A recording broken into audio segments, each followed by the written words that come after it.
our normal setup. This is the first time you've ever been like, hey, wife, yell louder, Darcy. Can you talk more? If you could just talk more, that would be fantastic. You guys sound perfect. There you go. Beautiful. That's awesome. Right. Thank you, Curt. Well, we're saying welcome to everyone checking in. I think we are live on Facebook. I see everybody. I see welcome to Chuck. Welcome. I see Eddie. I see Karen checking in. Russ, welcome. Scott, welcome. Thanks for joining us today, everybody. Susan, nice to see you, our world traveler. I don't know if you're home now, Susan, or was it Rome? I can't keep track of all these places you're traveling this summer. I'm just trying to get to so I can see it on my thing too. Panelists. There you go. Susan. Nope, that's just panelists. There you go. There you go. All right. All right. I got panelists and attendees. All right, here we go. All right, everybody. Welcome to our backyard, but welcome to another episode. This is week number seven. 7 of 8. 7 of 12. Wow. Yeah. 7 of 12. This is awesome. So week 7 of the Landlord Coach Show, the Rental Rescue Show. If you don't know who I am, I'm Christopher Barrow, and this is the legendary Darcy Alcaspero. We are here live in our backyard shouting at you. Shouting! Because we are without our normal setup today, so apologies for that, but hopefully our point gets across and we don't go hoarse in the process. We are blessed and super excited to have the one and only Curt Bulloch, who is our go-to for all things insurance related. He has forgotten more than anybody will ever learn about the insurance industry. So welcome, Curt, and thank you so much for showing up. Awesome. So everyone, just a couple of quick housekeeping items. We are live on Zoom. We are live on Facebook. If you are watching us through one of these methods, if you have a question anytime today, just throw it in the chat. We're going to take live Q&A at the end, but throw it up when it comes in your mind so that you're remembering it. If you are following us later on a recording or on the podcast and you have a question, you can always pop it in our free Facebook Landlord Mentoring group. And if you have more questions, we'll bring Curt back another time. So don't be silent. Don't be a passive observer. We want to hear from you.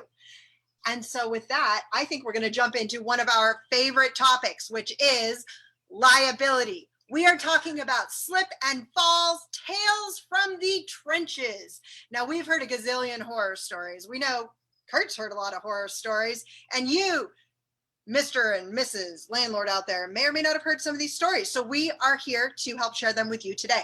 Yeah, and we can't drive home the importance of having the right insurance. We've talked about this in our course, in the and throughout all of the shows that we've done, but really you need to protect yourself, because if you don't have adequate protection, you could be really risking a lot of money and a lot of headaches and a lot of just drama for a long period of time. So the reason why we have Curt here is because he's here to help solve some of those problems for you and give you the right information that you need to know right now and implement today.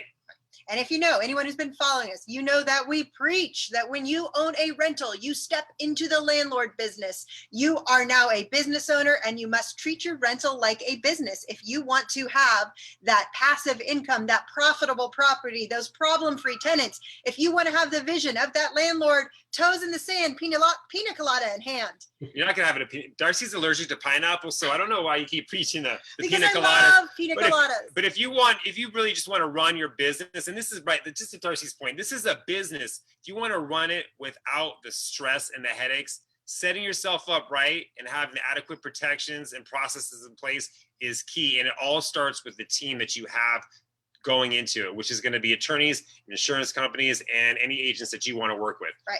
So you're here today to educate yourself on insurance, and we applaud you. That means you have already taken the first steps into understanding that you must treat your rental like a business, and you are educating yourself about some of the areas of concern in insurance. So with that said, let's go ahead and jump into our interview with Curt Bulloch. Now, we first met Curt as a speaker at NARPM. So those of you who don't know, NARPM is the National Association of Residential Property Managers. Whoop, whoop. Yeah, and he said enough to us to scare the pants off of us for sure. And that, I think you spoke for about 45 minutes and then took questions. And every questions were like, you're doing it. The answers to every questions were like, yeah, you're doing it wrong. You need to call me. Yeah, you're doing it wrong. You need to call me. But he basically talked in front of 1,000 people. And I know that there was a hordes of agents and property managers trying to get his attention following that presentation. So we are honored. We're very grateful for you to be here today, Curt. Yeah. And let's jump into the very first question. So this is one of the top questions we get from landlords when they are coming to us with our property management business, maybe have some questions about insurance. Obviously, we can't answer direct insurance questions because we're not insurance brokers. But one of the questions is, look, I have homeowners insurance. Isn't that enough? Why would I need to look into like a landlord insurance policy? What do I need to know? Great question. Okay, so let's say you're living in the house, you buy another house, you decide to turn the house you were living in to a rental. Well, you don't want to leave the homeowner's policy on there because it's no longer your home, right? It's a dwelling. And so you hear the word dwelling. So dwelling fire is a term that you could hear denoting landlord policy or rental policy, or DP3 or DF3 stands for dwelling fire 3. Those are all words that you might hear to describe a policy on a property that you're going to rent. So that particular policy will have coverages that pertain to you turning that property from a homeowner's into a rental property. You're going to have coverage, extra coverage for things like liability, rebuilding the property, the dwelling itself, loss of rental income, very important if you have a covered loss, so it pays you. And then also there'll be additional coverages on there, maybe for workers' comp for occasional workers. Other structures is another coverage that's on there. And then building law and ordinance is a big one, as well as extended replacement costs, which is going to give you more money to rebuild that property in case it burnt down in the event of something like a fire. So when you get dwellers insurance, and we understand that's different from having your regular homeowners insurance. Now you're saying have the dwellers insurance now that the tenant's moving into the property. So what does that essentially protect you against? Does that protect you against slip and falls from the tenant? We all know that once the owner turns over possession to the tenant, the owner is no longer in charge of like what goes on inside the house, who comes over, and what actually can happen. So how does that actually protect the owner? Exactly. So the top two claims for rental properties, one is slip and fall and the other one is smoke damage. So dealing with slip and fall, so if you have uneven surfaces, so due to the soil that we have here in Northern California, it likes to move, the heavy clay soil. So you could end up with some broken or cracked concrete or uneven surfaces. So usually when you switch the policy over, the carrier will send out an inspector and they'll do an inspection and they'll look for uneven concrete and things that are going to cause maybe a slip and fall or an injury. And then they would send you a notice and they'd want you to fix that. So you can either replace the concrete, fill the cracks, or there's services that'll grind down the uneven portions that I'm sure you've seen on walkways around the city to make it even so you can't catch a shoe on it. Most slip and fall claims will easily settle for more than $100,000. So that brings us to liability coverage. So when you look at your landlord policy, try to put as much liability on it as possible. Most policies start at 100,000.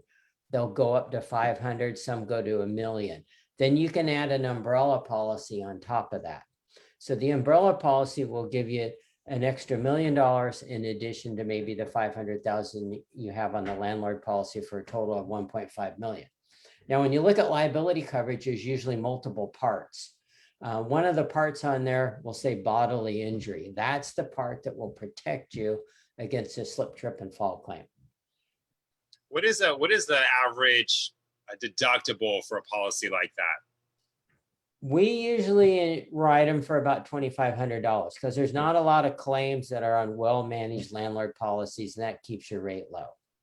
See, that's you guys seeing this? So basically what Curt was saying is that most of these trip and fall settlements are above $100,000. So basically for 2.5% of a deductible equivalent to 2.5%, you can really protect yourself. And how much does a policy like that generally cost for the homeowner? For a 3-bedroom, but like, yeah, 3-bedroom, 2-bath house built in the last 30 years, maybe $700 to $800. And then you can add an umbrella on there right around $200 to $250 for $1 million. So that would give you coverage up to about 1.5 million. So Curt, what are some of the exclusions? What are some of the claims that a landlord might have that would typically be excluded from a policy like this? Okay, so Insurance policies, as we know, are all what's called a unilateral contract. So the insurance carriers offers you this policy, you accept it to the conditions that are written into that policy. And whenever you see the word excluded, that means there's no coverage and you'd end up paying out of pocket. So things that are not covered are intentional acts. You know, if you did something intentionally to that house to cause other people harm, would not be covered. So is that in the case of, let's say, a tenant maliciously damages the house? That's the type of thing that's not covered? You'd have to prove it. Those are usually hard to prove. So that could fall under vandalism or tenant abuse. And if the tenant had renter's insurance, there is liability coverage on the renter's policy that would extend to you as the property owner and the property manager. And if you read a good renter's policy, it'll say property damage of others under liability. You as the owner would be the other that they indicate on there. And then those policies usually have limits from 100,000 to 500. So you're saying, like, if the owner did something to the property, like, I don't know, they set it on fire, hypothetically speaking, while the tenant was living there, then they obviously wouldn't, the dweller's insurance wouldn't cover that. But if the tenant was, say, cooking, using a barbecue and a cinder hit the house and the house got set on fire, possibly the homeowner's insurance policy would cover that. But they would cover potentially to the tenant's renter's insurance policy first. Yeah, so that is an actual claim that happened to one of our insureds. And so the tenant caused a fire, pretty extensive damage. And so the landlord policy came in and paid. Then they went to the tenant's policy and had them reimburse them. And that's a good strategy because you as the owner is going to keep your insurance rates low. Oh, for sure. So I know that when we rent to properties for our property management portfolio, and if anybody out there is watching us for the first time, not only do we run the landlord code, but we also have a brick and mortar business in our local market called Foundation Homes Property Management. And part of the leases that we use, there's a clause for insurance, but we have our tenants, our residents get a renter's insurance policy. And then we also like them to get a personal liability rider of, you know, a certain amount of money, depending on the property. So how does that actually protect the owner who also has renter's insurance, has the dweller's insurance policy? That's excellent coverage because you're stacking it. For one, when that tenant moves in, they bring all their personal property. So the owner's not really responsible for that personal property. So if there was fire or water loss and that property was damaged, then the tenant can go and use their own renter's insurance, move to temporary housing and get everything replaced. But on the liability perspective, since that liability coverage extends out to the owner, that gives you additional layers. So if they were having a party, somebody was injured at the party, instead of the landlord, you know, assuming the liability for that, it would go on to the renter's insurance policy by the tenant. Well, technically, the tenant or whoever the tenant's guest might try to sue the landlord, right? Anyone can sue everyone. Right. But then the two insurance companies start to work it out between themselves about who. Exactly, instead of just relying on one policy. So I want to drive something home for our audience here today. Renter's insurance for the tenant covers their personal belongings, meaning if there's a fire or flood in the property, that's how their tenant's belongings get covered. Your dweller's insurance policy won't cover their belongings. So if there's a flood or some sort of natural hazard or an accident there. I'll say what we see most commonly is like the refrigerator goes out, all the tenants' food is bad. They're pissed. They want the landlord to pay for all their food and their hotel. We've seen that come up multiple times, right? So that's exactly what renter's insurance is for, because your landlord insurance doesn't cover that. But if you haven't insisted that your tenant get that coverage, get their own renter's insurance policy, well, they're not going to have anything covered. They're still going to be pointing at you, and they're just going to be pissed when you say, stick to your guns and say, I'm sorry, that's not covered, and they're just out the loss. Right. I've had a client who had a tenant. There was a flood in the house, and all the tenant's furniture was damaged. And the tenant did not have renter's insurance. Fortunately, the owner had dweller's insurance, so their house was covered. But the tenant was sort of like, I've got to buy new stuff now. I've got to come out of pocket.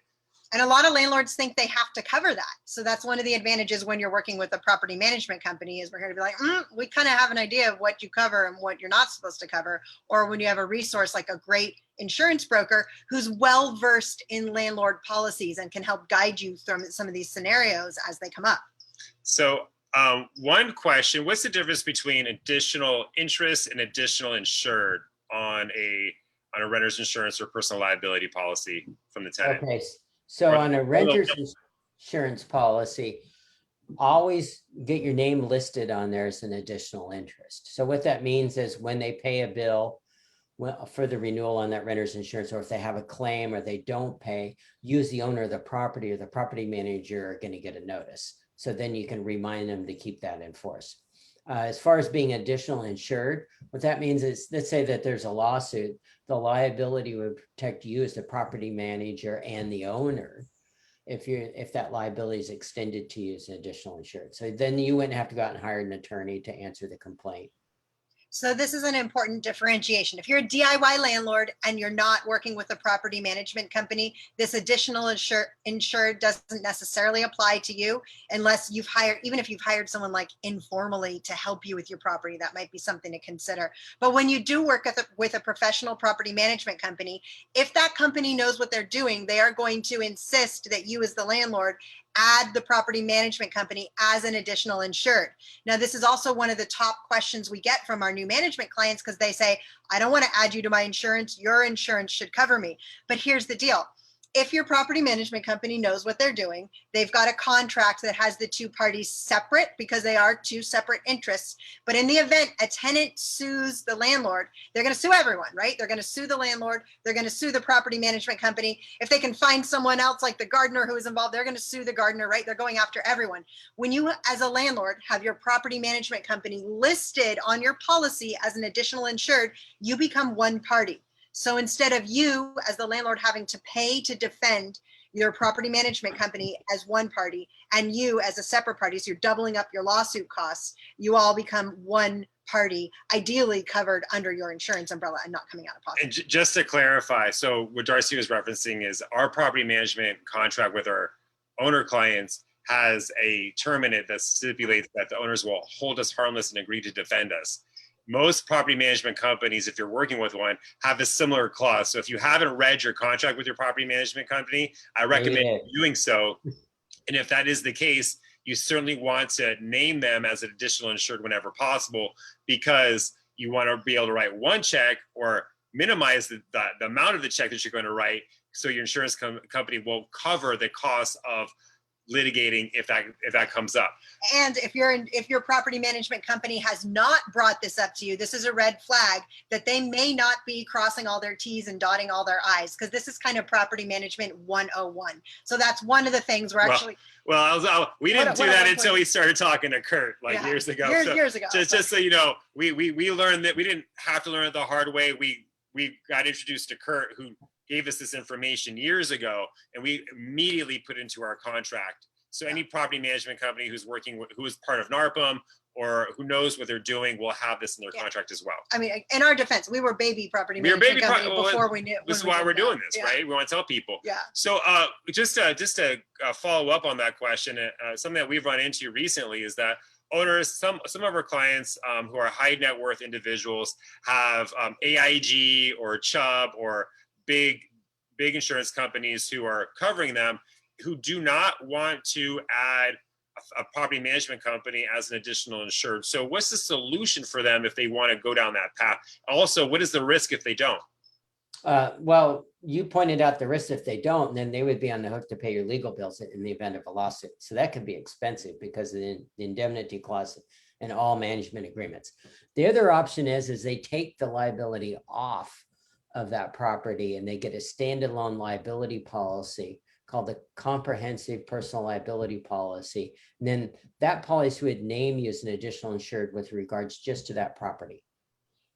Okay. Do you see any sort of conflict of interest between like a larger company and having the separate policy with an outside entity? No. I mean, depends on the coverage on that standalone CPL policy is what we call them, on what it covers. Some of them in the state of California are starting to exclude personal injury. So if you look at a liability policy, they break liability down into bodily injury. So we know what that is: slip, trip, and fall. Personal injury, on the other hand, could be libel, slander, wrongful eviction, fair housing and discrimination claims, alleged or actual claims. And if you have to defend yourself on those can be rather costly. Okay. Good. So let's talk about that for a moment. When we talk about specific landlord policies that are available for landlords, I know obviously the coverage can vary, but some of the policies you've talked to us about in the past, Curt, and stop me if these aren't policies that are available nationwide, since we are speaking to a nationwide audience here, but landlords can get coverage for things like eviction, like up to, a common number I've seen is up to $2,500 or so covered in eviction costs, or lost rent if you have to evict the tenant, or other things like that that landlords may not realize is coverage that's available to them. Can you speak to that a little bit? Well, those are like additional coverages outside the liability coverage. And some carriers will offer eviction reimbursement up to $2,000 for legal fees. And then some carriers will also offer loss of rental income. So it just depends if you want to pay extra and have that on the policy. But getting back to the specific coverage on a policy for liability, you want to make sure it covers personal injury and there's no exclusions for fair housing or discrimination claims. So if you have a property that's a 4-plex or a 5-plex, it could be written on what's called a commercial policy form. So you'd have to read it, and sometimes they have exclusions for personal injury, and then you'd have to dig deeper in the policy and find out what that means. Usually it means they're not going to cover an alleged discrimination claim. So then you want to buy a discrimination policy to go along with that would help and protect you. Those are really affordable. They range in price from about $500 to $2,000. They'll usually cover you up to $1 million. They'll cover HUD claims, HUD defense, as well as some ADA issues as well. So you'd recommend that mostly for commercial, probably not for residential, right? Well, if you anything 4-plex and higher, so some 4-plex policies are written on a commercial form. So especially if you manage a 4-plex, you want to look at the policy. How much does and I know this is specific to the California market, but generally speaking, if someone wanted to get eviction protection or coverage or lost rent coverage, what does that generally run for? It depends on the size of the house, but let's say, and it goes by zip code and what the rent is. Let's say you have a property that's 3-bedroom, 1-bath, certain zip code, you're looking at maybe a cost of $800-900 a year for about 5 to 6 months of lost rental income for an eviction. Oh, that's not bad. And then, so just to put it in perspective for our audience, in our market, if you had to go soup to nuts with a full eviction, meaning serving the tenant if they didn't show up to court and going through all the process and finally getting a sheriff's eviction, which is like the longest, most drawn out process, you're looking at a minimum of $2,500 in legal expenses. So and that's aside from lost rent that's aside from lost rent. So just thinking about if you got something that would cover a policy that would cover $2,000 of eviction, that means you're only out of pocket $500 max to deal with the eviction process. And if you had something also that would help you with lost rent, just think about how quickly lost rent went out of. Even if your property is, renting for $2,000 or $3,000 per month, after 2 or 3 months, you're in the whole, 6 to 10 grand, right? So just thinking about that and the cost of doing the policy for protection will help relieve a ton of stress on the back end, knowing that worst case scenario, you're covered. It's about $80. How much? To add on that eviction rider to cover up to $2,000, it's about $80 on a month for the year. Oh, it's a no-brainer. It's a no-brainer. If you're talking to the right insurance broker, right? So this is one of the things we really talk a lot about when we're talking about setting up your landlord team and setting up your business. You don't want to work with just any CPA. You don't want to work with just any attorney, and you don't want to work with just any insurance broker. I can't tell you how many times our property management team we've taken on a new client. They have confusion about the insurance. We're getting on the phone and talking to their insurance broker, and this insurance broker doesn't know anything about landlord riders or any of these things that Curt is talking about. They're just like, my client doesn't need this. We're like, dude, you absolutely need this. And not only that, a lot of times there's certain codes, they'll just automatically tell you, we don't do this. We don't do this. I don't, and the agent doesn't know what they're doing. It's like, well, why don't you put in this code? Whatever code that might be, depending on, and they're like, oh, that actually worked. We'll get you on that policy. So it's really a matter of you, the owner, knowing that, hey, I've got to really think about my rental like a business and hire the right people to help me protect my business long term. And hiring the right insurance person who specializes in landlord insurance policies is the start. Yes, you might learn a little bit more. You might learn that you might need to have more coverage than you've ever had in your life. But guess what? You're going to be covered and you won't have to think about it. If you go to just Joe down the street with Joe's insurance company because he's your buddy, or you golfed with him once in a while, you're likely digging yourself into a pit and you're going to double bogey. That's a golf joke. But as long if you're not asking the right questions, right? Joe down the street, bogey man may have the right policy. You have to know enough to ask the right questions. And that's what we want you to take away from today. So I'd love to switch gears real quick. We've talked a lot about tenant slip and fall and tenant liability and tenant fires, all exciting topics. I want to talk about workers' comp and vendors, because this is an area we see a ton of non-compliance, and we really work with our property management clients to help them understand why hiring licensed and insured vendors that, yes, you pay a little bit more, but again, you're a landlord, you're in a business, you need to run this rental like a business. So talk to me, Curt. Tell me what happens if a landlord has an unlicensed vendor without workers' comp working at their property. You get a claim. What happens? Well, it's all up to the claim adjuster. So if a claim does happen, you turn it over to your insurance carrier, they investigate the facts, and they could deny the claim. So you'd end up again paying out of pocket and getting an exclusion or this isn't covered type notice from your insurance carrier. Or you could ask that vendor, if they're a good vendor that you're using a lot, have them get a general liability policy. They're really affordable, especially if they're a handy person. Rates here in California are about $60 a month for up to $2 million in coverage. And then they would name you as an additional insured. So while they're working on your properties, you have that extended liability coverage and know that you're going to be protected. Now, as far as workers' comp goes, if they have employees, they would buy their own policy. If you have occasional workers that work on your property, there is coverage on the landlord policy for occasional workers' comp. And it's usually added automatically. So this goes back to asking better questions for the landlords out there. When you have someone come to work at your property, you need to ask them, hey, are you licensed? Are you insured?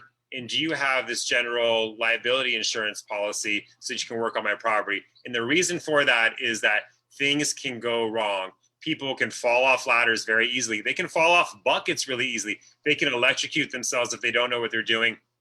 They can inhale substances unintentionally because they don't know what they're doing. So not only is it important to have the right person there, but if you're just trying to get someone to do work on your property, you also want to make sure that they have the coverage so that in the worst case scenario, you're not liable for their drama.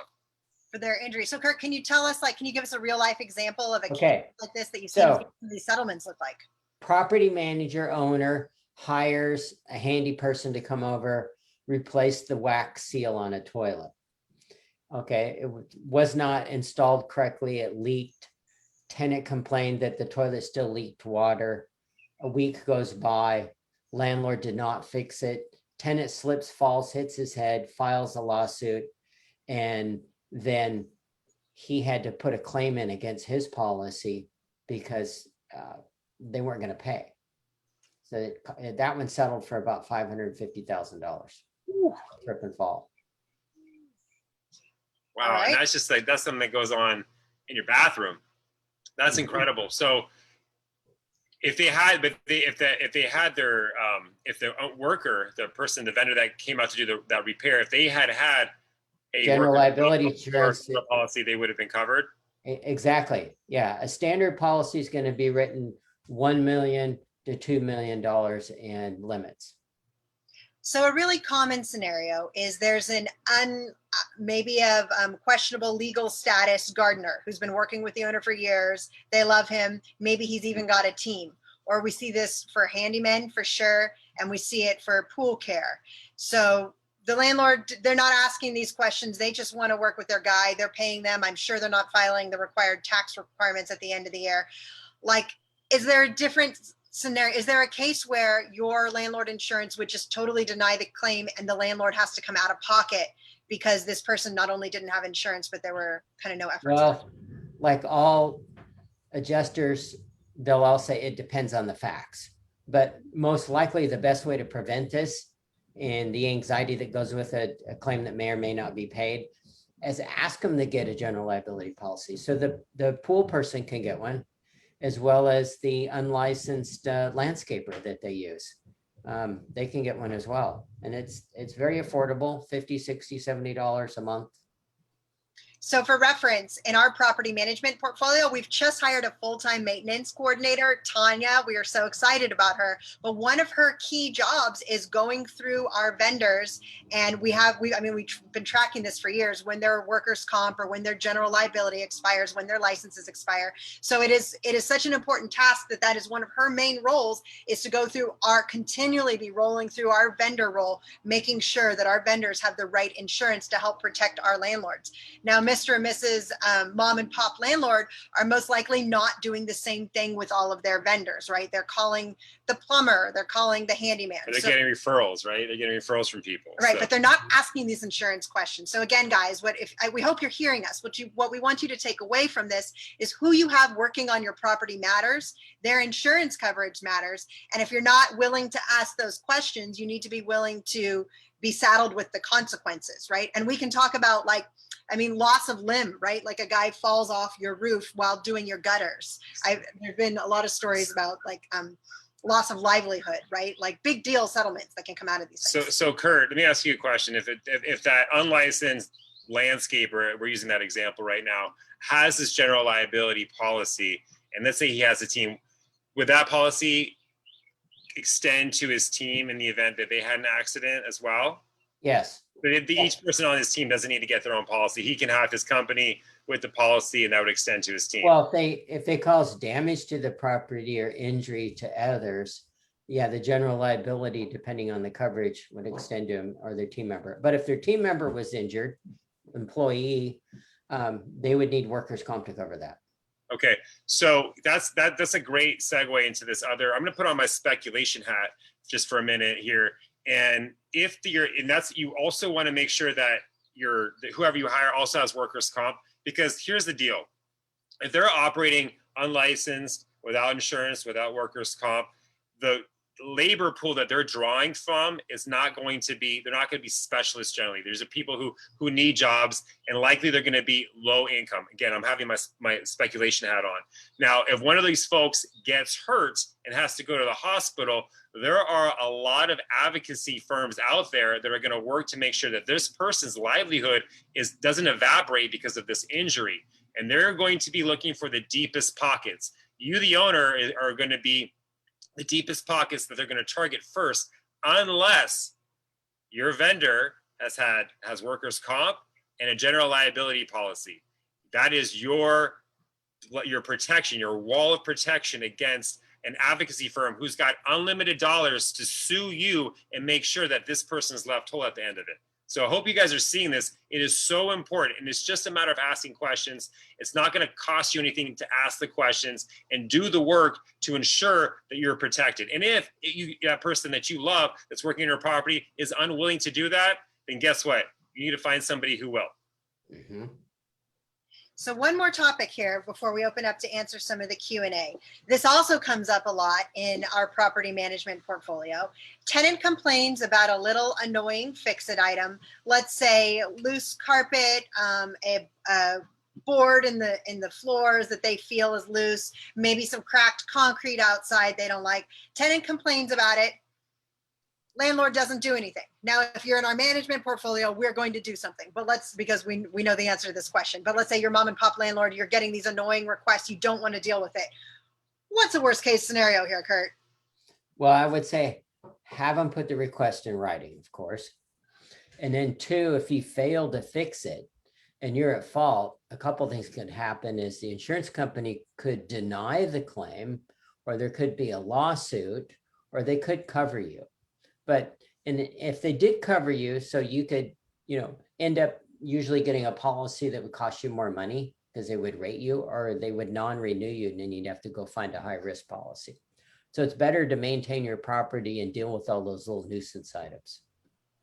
What if the tenant doesn't report it and then they have it, like the case you gave with the slip and fall? That's just a standard slip and fall. The landlord has no knowledge of it. So the landlord can still get sued and the landlord policy would cover it, but the landlord is not opening up the risk the same way as when they have knowledge and choose not to take action. Right. So claims want to be, and insurance companies want to hear that a claim is sudden and accidental. You guys hearing that? Sudden and accidental. Make that part of your lexicon. Sudden and accidental every single time. All right, Curt. So a lot of people watching today, let's say they've got some questions. What are 3 questions? They have some questions about their policy. What are 3 questions you could give them to take to their insurance broker to see if they have the right coverage today? Okay, so first, look at your liability coverage. Make sure it's a landlord policy, not a homeowner's, not something else. Make sure there's good landlord liability coverage to protect you as the owner / manager. Or if you have a property manager, make sure you name them as additional insured. Make sure it covers bodily injury, personal injury, wrongful eviction, fair housing, and discrimination claims. Okay, so you guys, it sounds, if you're writing this down, know the difference between a homeowner's insurance policy and a dweller's insurance policy when you're renting your property. And if you do have dweller's insurance, make sure it also has these additional riders with respect to fair housing, for a personal injury. What else? Whether it was eviction. Yeah. Okay, awesome, Curt. So everyone watching, before we jump into the Q&A, Curt covers, you're licensed here in California. If anyone Nevada, reach out to Curt directly, Arizona. Nevada, where else? Arizona. Arizona. And did you say Hawaii? And Hawaii. Ooh, well, you know we like Hawaii. So Nevada, Arizona, Hawaii, and is that California, of course. California? Obviously California. California. Sheila, could you go ahead and drop Curt's his contact page and his email into the chat if you're watching us on Zoom or Facebook. If you're catching us on the podcast later, we'll have it in the show notes. And then we can open this up to Q&A. Before we jump into Q&A, we want to let you guys know we are off for the next 2 weeks. We're getting our move on. We're getting our move on. Getting our move on. This is the last time you'll be able to see this background. So we will be back in August. Soak it in. Palm trees, pools, the whole thing. We will be back in August we have 3 last episodes of the Rental Rescue Summer Series Landlord 101. Super excited. We've got an attorney coming on to cover fair housing. And we've got your friend Anthony Davenport. Anthony Davenport, credit guru, expert to the stars. He literally featured on Oprah. Yeah, Book of the month on Oprah. Works with lots of A-listers. He's going to be talking to us about credit, identity theft, high net worth individuals, and protecting yourself. So we're super excited about all that. So keep an eye on your inbox for that. So now for today, we have a few write-in questions here. I know one of them was, Curt, if you are renting rooms in your house, should you have the dwelling insurance or the homeowner's insurance? So that's assuming the owner is occupying one of the rooms and renting out rooms to individual renters. Definitely. So you want to look at your policy and see if they allow that. If that particular policy does not, find a carrier that allows you to rent rooms to others, so you're covered. So that would be a homeowner's insurance that allows that sort of operation? Room sharing, short-term rentals. Got it. Okay. Okay, awesome. Another question, it looks like also from Susan, says she's asking if we have our wealthy clients who rent properties and we're in get to renters. I think you mean a renter's insurance policy. Yeah, we absolutely do. I mean, we rent to quite a high net worth group of individuals. And a lot of times very high net worth individuals don't like complying with the rules. We have a saying in our office, too rich for rules. It's it happens. Getting funny with money. That happens all the time. But yeah, we do insist on the renter's insurance policy for all the reasons to protect our landlords. And it doesn't cost that much. It's just kind of annoying to have to get when you're moving because there's so many moving parts. But yeah, absolutely. It doesn't matter how wealthy or not wealthy your tenant is. You just get a policy to scale for basically about 60 cents a day. But it also covers tenants like in the event there's like a break-in. I mean, it depends on their actual policy. It protects them, but it helps protect them. Susan, just so you know, we don't hand over keys till we see proof of renter's insurance policy from the tenant. Yeah. So that's something you DIY landlords nationwide might want to consider as making a part of your policy, is to ensure that your tenants are covered, not to give them keys until they have the renter's insurance policy. That's just a pro tip. You can do whatever you want with that. Curt, we had another write-in question about Airbnbs. Is Mhm. there a certain type of insurance policy needed if a landlord is using their home as an Airbnb and using the home themselves as well? Short-term rental. So you want, again, you want to change from a homeowner's or see if that homeowner's policy has a rider for short-term rental. So they can go back and forth and not have to like continually call their insurance broker to switch out the No. But policy. you want to make sure the carrier that allows that. If they don't, then you want to move to one that does. Because if you do get a claim, the carrier could exclude that claim, and then you would have all those costs on you to pay. Got it. We had another write-in question. This is someone who owns multiple high-end properties in multiple states. And he was saying that he got the advice not to get individual policies on all his properties and instead to just have one big, large umbrella policy over everything. What would you say to that? Well, it depends. So you'd have to read specifically what that policy covers. And some state insurance rules are different than others. So you'd want to specifically look at each property and then look at the liability and see how it's covered. Now, there's a big myth. People say, oh, I have an umbrella policy. Umbrella policies don't cover everything. They'll usually, if you read it, they'll cover bodily injury and personal injury. So you really want to pay attention to what it covers. Got it. But it sounds like those are kind of the two big things from what we've talked Mhm. about today anyway, right? Okay. What about, we just had our show last week was on assistive animals and how you actually can't discriminate based on the breed of the dog. But sometimes, you know, you'll get a vicious dog like a pit bull who's an assistive animal. Some insurance Bully breed, companies, a bully breed. bully breed, yeah. Oh. Some insurance companies will exclude coverage for certain types of breeds. What are you seeing in the landlord policies about breed exclusion, and what do you think homeowners should know about that? Boy, that's a big one. So it varies carrier by carrier. Some carriers will not exclude the breed, but if it is a bully breed or aggressive breed and they pass the AKC, American Kennel Club's good canine citizenship class and get the certificate, they would be covered on the That's policy. interesting. I've never heard that. Never heard of that. Good citizen. Yeah, All right. Yeah, that's All right. cool. yeah. I don't And think then number of dogs would ever pass the good citizen certificate. But you can't require an assistive animal to do anything different. So you can't ask them. but if that animal poses a danger to the tenants around that particular property, the owner would be responsible for that. So again, you're dealing with like fair housing discrimination. You want to tiptoe around it, know the law, and know how to handle it, and make sure your policy is going to protect you. So Curt, can you talk a little bit about attractive nuisances? I know that one of the things that we've dealt with in our market is people having trampolines and being forced to take them down. What other things are you seeing out there? And the question I get from tenants who want to bring in a trampoline to a property that we've already excluded is they can't do it. But like, well, what if I got an insurance rider for specific to my trampoline? And then the owners also ask the question because they love the tenant and they want to make it work and all that. Are there any things that they can do, or what's your recommendation around that? It all goes back to the liability protection on either on that rider or on the landlord policy or the renter's policy to see if they allow that activity or that nuisance. Slide on a pool, a zip line in a yard, a trampoline. Does the trampoline have netting on it? Things like that.